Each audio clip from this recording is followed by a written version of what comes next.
Did you all arrive?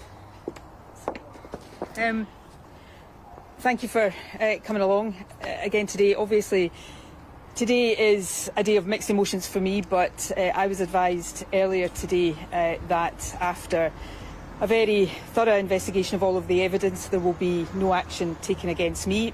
In other words, I am completely in the clear. That is the outcome I would always have expected.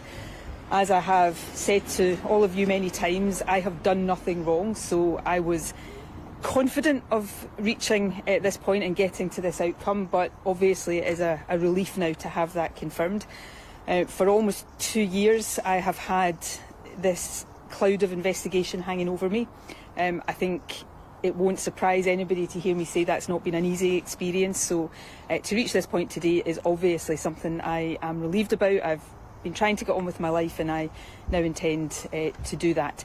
Obviously I know you're all here doing your jobs. You know I respect your need and ability to do your jobs. I would ask you though, after I leave in my car, not to get in my way of driving out my driveway, but also if you could maybe leave my home.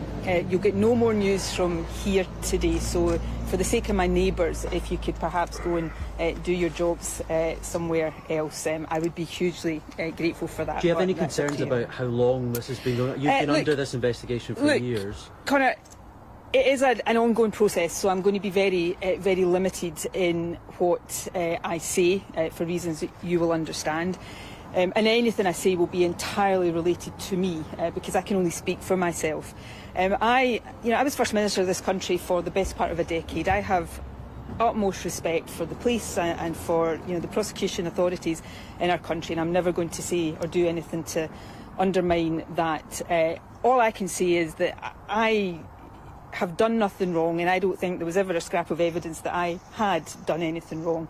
And therefore, of course, to have something like this hanging over me for, well, almost 2 years now has been difficult, it's been frustrating, and I don't think I'm saying anything there that people would be surprised to hear. Do you think it's been political though? No, I'm not going to say that. For you personally, Nicola, does this give you an opportunity now to start to get on with your life?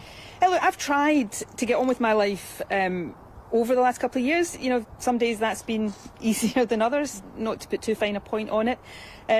But, again, without, getting mired in cliche, because most of you know me well, I'm not really that kind of person. But in times like this, you find resilience you sometimes don't know you have, and you find strength that you don't know you have. So I've certainly experienced that over the last couple of years. I'm, a stronger person today than I was when this kicked off. But that said, I wish none of it had happened, and I now, look forward to getting on with my life. I've, got a year to go in Parliament. I look forward to represent my constituency. I'll be in my constituency later on today, which is not an invitation, incidentally, to any of you. And I've got exciting things coming up, not least my book that I'm looking forward to publishing. Do you feel this has damaged your legacy at all? No. As a First Minister that was extremely successful, extremely popular, and then to have had this... I think the last couple of years have also given me quite a lot of perspective. I think, time has a funny way of, making things right. I'm proud of my legacy as First Minister. I'm looking forward to getting on and... talking about that in the months to come. That's not to say I didn't make lots of mistakes. Of course I did. But, I'm sure I'll get to a point where I look back on this period and I'm able to put it in more perspective than I perhaps can right now. Look, the other thing I would just stress, and you all know this is an ongoing process, and, that's obviously difficult for me too. So I'm not going to have a running commentary on this. I'm not going to say any more. Just quickly, now looking forward to when the investigation was dropped against you. I was told this morning, or at some point today. I can't remember if it was before or after 12 noon, but I was told today. Okay. Will you ever lead the SNP again? I think the leader of the SNP right now has my full support, and he's doing a good job, and I look forward to helping make sure that he's re-elected as First Minister next year. How about return to frontline politics? Look, can I just say, after the amazing time I've had in frontline politics, almost a decade as First Minister, and I think particularly after the last couple of years, I'm looking forward.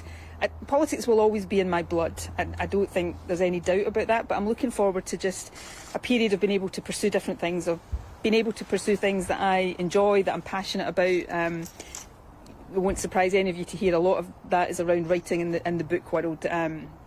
I'm looking forward to appearing in the Glasgow Comedy Festival this weekend, actually, which is perhaps a bit rash, but there you go. So, no, is the short answer to your Do question. you feel like this investigation destroyed your political career? I think I've already answered that question. Do you think it harmed, clearly, the SNP as well? I think people are pretty savvy. You know, of course, this will have raised a lot of doubts, but it's still an ongoing process, and I don't want to say anything that gets in the way of that. But I think you can see from the SNP's polling, right? I don't want to make this an issue of party politics, but I think you can see from the strength of the SNP's polling right now that the SNP is still the party that most people, a plurality of people in Scotland support, and I think that is testament to the strength of the party and our record in government. If you could sum up how you're feeling today in one word, what would it be? Relief, obviously, but this is 2 words, but maybe a bit of vindication as well. Thank you. Thank you. I now have to unplug my car and reverse out of this driveway, so please don't try and film me doing it.